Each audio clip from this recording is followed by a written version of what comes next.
Welcome है आप सभी का लॉजिक स्टडी में। आज हम लोग कवर कर रहे हैं यूपी टीजीटी और पीजीटी भर्ती से संबंधित क्वेश्चन को। आज हम लोग साइंस यानी कि विज्ञान के टॉप 50 क्वेश्चन कवर करेंगे जो आपके प्रीवियस ईयर किसी एग्जाम्स में पूछे गए हैं। ठीक है, साथ ही साथ इस सेशन में आपको ये भी बताऊंगा कि वो कौन सी ऐसी बुक है प्यारी सी जो आपको टीजीटी और पीजीटी की प्रिपरेशन में बहुत ज़्यादा हेल्प करने वाली है। ठीक है, और जिस बुक की मैं बात कर रहा था वो है चक्षु पब्लिकेशन किताब। ये बुक्स आपकी हिंदी, कला, गणित, इंग्लिश, सामाजिक विज्ञान, विज्ञान और जितने भी सब्जेक्ट हैं आपके, उन सभी सब्जेक्ट्स की बुक्स आपको मार्केट में अवेलेबल मिल जाएगी। आपके नज़दीकी जो भी बुक स्टोर है वहाँ पर जाके आप परचेज कर सकते हैं। कुछ ही दिनों में ये किताब आपको ऑनलाइन भी मिलेगी, तो चेक करते रहिएगा। टाइम वेस्ट नहीं करना है, अपनी प्रिपरेशन आपको बहुत अच्छी करनी है। ठीक है, चलिए स्टार्ट करते हैं हम आज के सेशन को।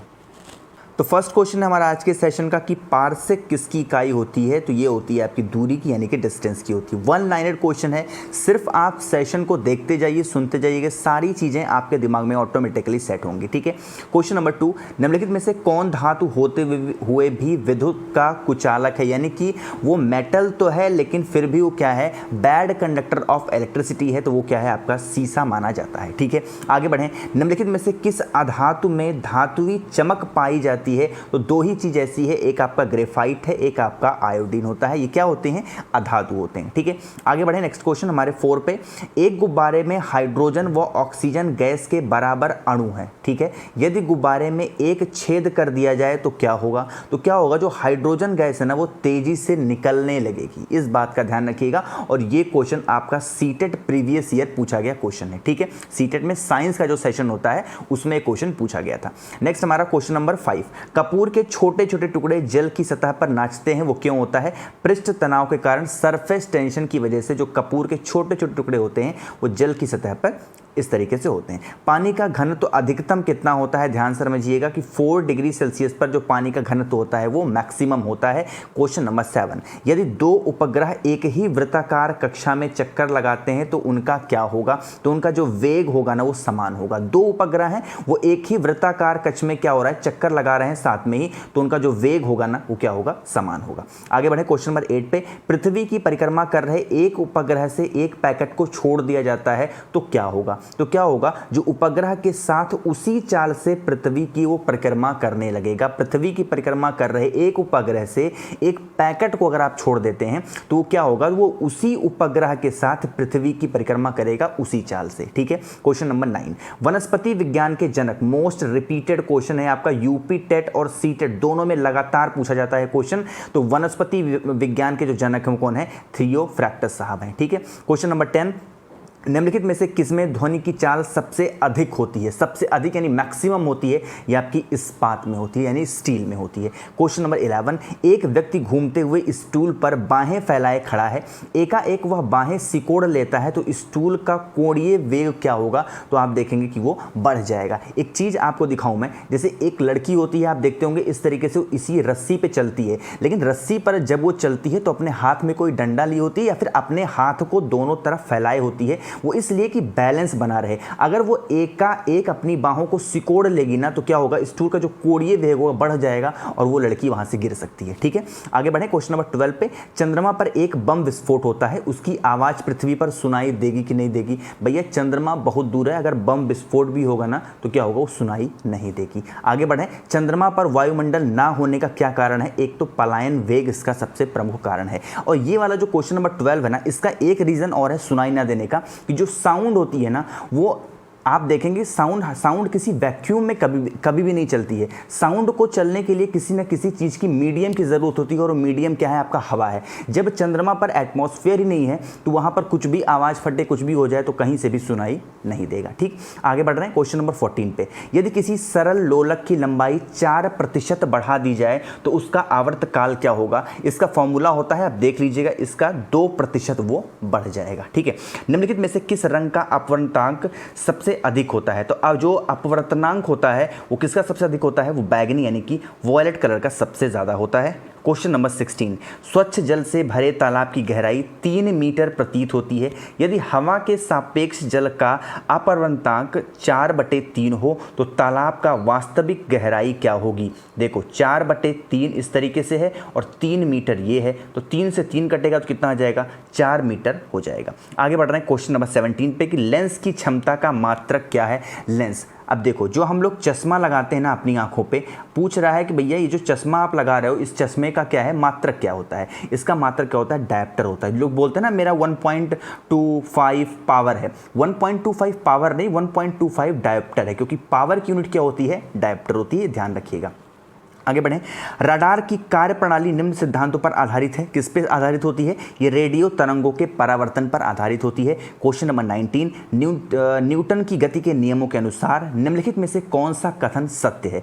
वहाँ पे ऑप्शंस रहते थे, यहाँ पे वन लाइनर है, तो सिर्फ आप आंसर पे ध्यान दीजिए। जो द्वितीय नियम है वो है कि बल की परिभाषा ज्ञात की जाती है द्वितीय नियम से, यही वो उसमें करेक्ट था। क्वेश्चन नंबर 20, यंग प्रत्यास्थक गुणांक का एसआई मात्रक कितना होता है, तो न्यूटन मीटर स्क्वायर, न्यूटन पर मीटर स्क्वायर होता है यंग प्रत्यास्थ का गुणांक। ठीक है, आगे बढ़ रहे हैं क्वेश्चन नंबर 21 पे, कैंडला का मात्रक क्या होता है, तो ज्योति तीव्रता, ज्योति तीव्रता का मात्रक क्या है, कैंडला होता है। ठीक, जल एक यौगिक है क्यों, जल क्या है, एक यौगिक है, क्यों है, क्योंकि इसमें रासायनिक बंधों से जुड़े हुए 2 विभिन्न तरीके के तत्व होते हैं। कौन से 2 विभिन्न होते हैं, H2O, एक होता है हाइड्रोजन और एक क्या होता है, ऑक्सीजन। हाइड्रोजन कितनी मात्रा होती है, तो हाइड्रोजन की आपकी 2 होती है और ऑक्सीजन कितनी होती है, ऑक्सीजन की आपकी 16 होती है, कुल मिलाकर के 18 होते हैं। ठीक है, आगे बढ़ें।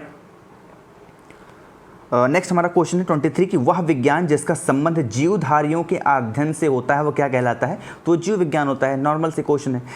फाइकोलॉजी में किसका अध्ययन किया जाता है, शैवाल का अध्ययन किया जाता है फाइकोलॉजी में। ठीक है, जूल निम्नलिखित में से किसकी इकाई है, बहुत आसान सा है, ऊर्जा की है। आगे बढ़ रहे हैं क्वेश्चन नंबर 26 पे, मात्रकों की अंतर्राष्ट्रीय पद्धति कब लागू की गई थी, यानी जो हम लोग मात्रा बोलते हैं कि भैया फोर्स का ये है और स्पीड का ये है, इन सब की जो मात्रा है कब से लागू की गई थी, 1971 से। चमगादड़ अंधेरे में उड़ते हैं क्यों, क्योंकि चमगादड़ जो होते हैं पराश्रय तरंगों को उत्पन्न करते हैं, उसी के सहारे क्या है वो देखते हैं और उड़ते हैं। ठीक है, आगे बढ़ें। निम्नलिखित में से कौन सा एक अस्थायी कण है, तो जो न्यूट्रॉन होता है आपका अस्थायी कण माना गया है। क्वेश्चन नंबर 29, परमाणु नाभिक के अव्यय कौन कौन से होते हैं, तो परमाणु नाभिक होता है 2 ही अव्यय हैं, प्रोटॉन और न्यूट्रॉन। ठीक है, आगे बढ़ें। सजावटी वृक्ष तथा झाड़ियों के संवर्धन से संबंधित अध्ययन क्या कहलाता है, तो आर्बोरी कल्चर कहलाता है। ये भी क्वेश्चन आपका सीटेट और यूपी टेट में बहुत बार पूछा गया है। ठीक है, अध्ययन वाले क्वेश्चन आप सबको पता है, आप सबने यूपी टेट सेट का एग्जाम दिया ही होगा, तो आपको पता है कि अध्ययन वाले क्वेश्चन बहुत पूछे जाते हैं इसमें। ठीक है, 30 क्वेश्चन हमने कवर किए। अगर आप मेरी आवाज़ पहली बार सुन रहे हैं तो चैनल को सब्सक्राइब जरूर करिएगा, सेशन पसंद आ रहा है तो लाइक करते हुए चलिएगा। ठीक है, आगे बढ़ रहे हैं क्वेश्चन नंबर 31 पे। और हाँ, कोई क्वेश्चन अगर मुझसे गलत हो जाए बोलने में या फिर मिसप्रिंट हो गया हो तो आप नीचे कमेंट में बता देना। निकट दृष्टि दोष से पीड़ित व्यक्ति के चश्मे में कौन सा लेंस प्रयोग किया जाता है, सबको पता है अवतल लेंस होता है। दूर दृष्टि से पीड़ित में कौन सा होता है, तो इसमें उत्तल लेंस लगाया जाता है, ध्यान रखिएगा। आगे बढ़ें। न्यूटन की गति के तीसरे नियम के अनुसार क्रिया तथा प्रतिक्रिया से किससे संबंध बल कौन सा होता है, हमेशा भिन्न भिन्न वस्तुओं पर ही लगे होने चाहिए। देखो सेम वस्तु पे नहीं, जैसे मान लो कि ये कोई दीवार है, आप इस दीवार पे अपने दोनों हाथों से बल लगा रहे हैं, तो जितने आप फोर्स से इस पर बल लगाएंगे दीवार भी क्या होगी, अपना को बचाने के लिए उतना ही फोर्स आप पे देगी। ऐसा नहीं कि वो ज़्यादा फोर्स आप पे लगाएगी, नहीं, जितना फोर्स आप दीवार पे लगाएंगे उतना ही फोर्स क्या करेगी, दीवार भी आप पर लगाएगी। यही होता है न्यूटन का तीसरा नियम। प्रत्येक क्रिया के बराबर व विपरीत दिशा में एक प्रक्रिया होती है, यह क्या कहलाता है, आपको पता है न्यूटन का गति विषयक तृतीय नियम तीसरा वाला कहलाता है। ठीक, माइकोलॉजी में किसका अध्ययन किया जाता है, ये कवक का अध्ययन करता है। यूपी टेट 2015 में पूछा गया क्वेश्चन है ये। आगे बढ़ें। जल में तैरना न्यूटन की गति के किस नियम के कारण संभव हो पाता है, आपको पता होना चाहिए, तृतीय नियम के अनुसार होना चाहिए। ठीक है, इक्वल एंड अपोजिट रिएक्शन लगता है, जितना बल इधर लगेगा उतना ही बल पानी पे हम तैरेंगे तो लगेगा। ठीक, कोई पिंड तब तक विरामावस्था में ही बना रहेगा जब तक उस पर कोई बाह्य बल कार्य नहीं करता है। कथन किसका है, आपको पता होना चाहिए, न्यूटन का है। वृक्षों की आयु किस प्रकार निर्धारित की जाती है, देखो जो वृक्षों की आयु होती है, ये यूपी टेट 2017 में पूछा गया क्वेश्चन है, पेपर उठा के देख लेना। ये जो वार्षिक वलियों की संख्या होती है ना, उसके आधार पर होता है, जो वलियां होती है ना वृक्षों में, उसके आधार पर हम बताते हैं वृक्षों की आयु। क्वेश्चन नंबर 39, नेत्रदान में दाता की आंख का कौन सा भाग उपयोग में लाया जाता है। जैसे मान लो कि आप कि जैसे मान लो कि किसी की डेथ होने वाली है, ठीक है, उसने कहा कि भैया जो मेरी आंख है ना, मैं अपनी आंख को दान देना चाहता हूं। तो जब आप डेथ होगी आपकी, तो ऐसा नहीं कि पूरी आंख निकाल ली जाएगी, नहीं, आपका जो रेटिना होगा ना उसी को उपयोग में लाया जाएगा, बाकी चीजें फिर से लगा के आपको भेज दिया जाएगा, ठीक। तो रेटिना होता है। आगे बढ़े क्वेश्चन नंबर 40 पे, साधारण मानों में गुण सूत्रों की संख्या कितनी होती है? तो 46 होती है। देखो, जब आपसे सिर्फ पूछता है गुण सूत्रों की संख्या तो आप बताएंगे 46, लेकिन यहीं पर अगर जोड़ा लिखा होता कि बताओ भैया गुण सूत्रों का जोड़ा कितना होता है, तो आप बताते कितना? 23। जोड़े की नाम नहीं लिया गया तो आप कितना बताएंगे? 46, ठीक। मानव शरीर में किस अंग की हड्डी सबसे लंबी होती है? मोस्ट इंपॉर्टेंट क्वेश्चन है ये, जांग की होती है ऊरू, ठीक है। नेक्स्ट हमारा क्वेश्चन नंबर 42, गाय और भैंस के थनों में दूध उतारने के लिए किस हार्मोन्स की सुई लगाई जाती है? तो ऑक्सीटोसिन की सुई लगाई जाती है। जो भी गाय और भैंस ज़्यादा दूध नहीं देते या फिर कम दूध देते हैं तो उनमें ये इंजेक्शन लगा दिया जाता है। परख नली शिशु के संबंध में कौन सा कथन सत्य है? तो शिशु का जो परिवर्धन परख नली होता है वो अंदर की तरफ होता है, अंदर होता है। आगे बढ़ रहे हैं क्वेश्चन 44 पे, मानव शरीर में पसलियों के कितने जोड़े होते हैं? तो 12 जोड़े होते हैं पसलियों के, ध्यान रखिएगा। क्वेश्चन नंबर 45, किस द्रव के एकत्रित होने पर मांसपेशियां थकान का अनुभव करने लगती हैं? लैक्टिक एसिड जब हमारे शरीर में इकट्ठा हो जाता है तो हमारे जो मसल्स होती हैं, मांसपेशियां होती हैं, वो क्या होती हैं? उनको थकान फील होता है, ठीक है। आगे बढ़े, स्तनधारियों में लाल रुधिर कणिकाओं का निर्माण कहाँ होता है? सिंपल, आरबीसी का निर्माण कहाँ पे होता है? अस्थि मज्जा में होता है। क्वेश्चन नंबर 47, वॉशिंग मशीन का कार्य किस सिद्धांत पर आधारित होता है? जो अपकेंद्रण के सिद्धांत पर आधारित होता है। जो वॉशिंग मशीन हम लोग के घर में होती काम करती है वो इसी पे होता है। न्यूटन तापमानों में यानी कि क्रायोजेनिक्स का अनुप्रयोग कहाँ पे होता है? तो अंतरिक्ष यात्रा में, चुंबकीय प्रोत्स्थापन और दूरमत में इसका इस्तेमाल किया जाता है। क्वेश्चन नंबर 45, न्यूक्लियॉन नाम सामान्यतः किसके लिए इस्तेमाल किया जाता है? तो प्रोटॉन और न्यूट्रॉन के लिए इस्तेमाल किया जाता है।